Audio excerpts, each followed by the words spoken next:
ಇನ್ನು ಬೆಂಗಳೂರಿನಲ್ಲಿ ಮಾತ್ರ ಅಲ್ಲ, ಜಿಲ್ಲೆಯಲ್ಲೂ ಭಾರಿ ಮಳೆಯಾಗ್ತಾ ಇದೆ. ಸಾಕಷ್ಟು ಅವಾಂತರ ಸೃಷ್ಟಿಯಾಗಿದೆ. ಬನ್ನಿ ಎಲ್ಲೆಲ್ಲಿ ಏನೇನಾಗಿದೆ ಅನ್ನೋದರ ವಿವರ ನೋಡೋಣ.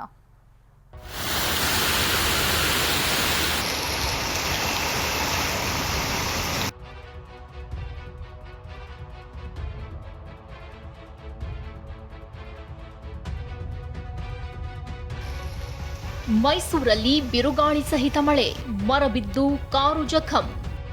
ಮೈಸೂರಿನಲ್ಲಿ ಭರ್ಜರಿ ಮಳೆಯಾಗಿದ್ದು ರಾತ್ರಿ ಸುರಿದ ಮಳೆಗೆ ಹಲವೆಡೆ ಅವಾಂತರವಾಗಿದೆ.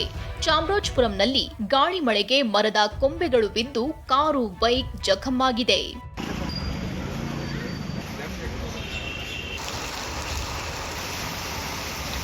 ಕನಕಗಿರಿ ಬಡಾವಣೆಯಲ್ಲಿ ಕೆಲ ಮನೆಗಳಿಗೆ ನೀರು ನುಗ್ಗಿದ್ದು ಅಧಿಕಾರಿಗಳ ವಿರುದ್ಧ ಜನ ಆಕ್ರೋಶ ಹೊರಹಾಕಿದ್ದಾರೆ.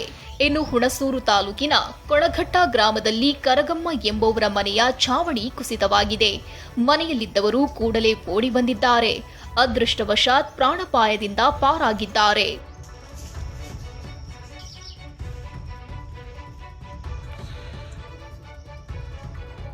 ಕಲಬುರಗಿಯಲ್ಲಿ ಗಾಳಿ ಮಳೆಗೆ ಧರೆಗುರುಳಿದ ಬೃಹತ್ ಮರ. ಕಲಬುರಗಿಯ ಬಿದ್ದಾಪುರ ಕಾಲೋನಿಯಲ್ಲಿ ಗಾಳಿ ಮಳೆಗೆ ಬೃಹತ್ ಮರ ಧರೆಗೆ ಉರುಳಿದೆ. ಅದೃಷ್ಟವಶಾತ್ ಯಾವುದೇ ಪ್ರಾಣಾಪಾಯ ಸಂಭವಿಸಿಲ್ಲ.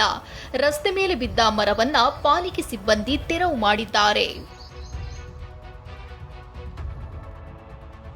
ರಾಯಚೂರಿನಲ್ಲಿ ಭತ್ತದ ರಾಶಿ ನುಂಗಿದ ಜಲರಾಶಿ. ರಾಯಚೂರಿನ ಮಾನ್ವಿ, ಮಸ್ಕಿ, ಸಿಂಧನೂರಿನಲ್ಲಿ ಭಾರೀ ಮಳೆಯಾಗಿದೆ. ಕಟಾವು ಮಾಡಿ ಒಣಗಲು ಹಾಕಿದ್ದ ಭತ್ತದ ರಾಶಿಗೆ ನೀರು ನುಗ್ಗಿದೆ.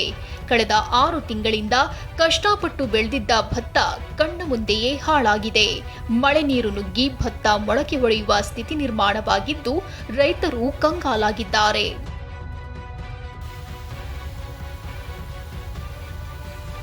Bureau report, TV9.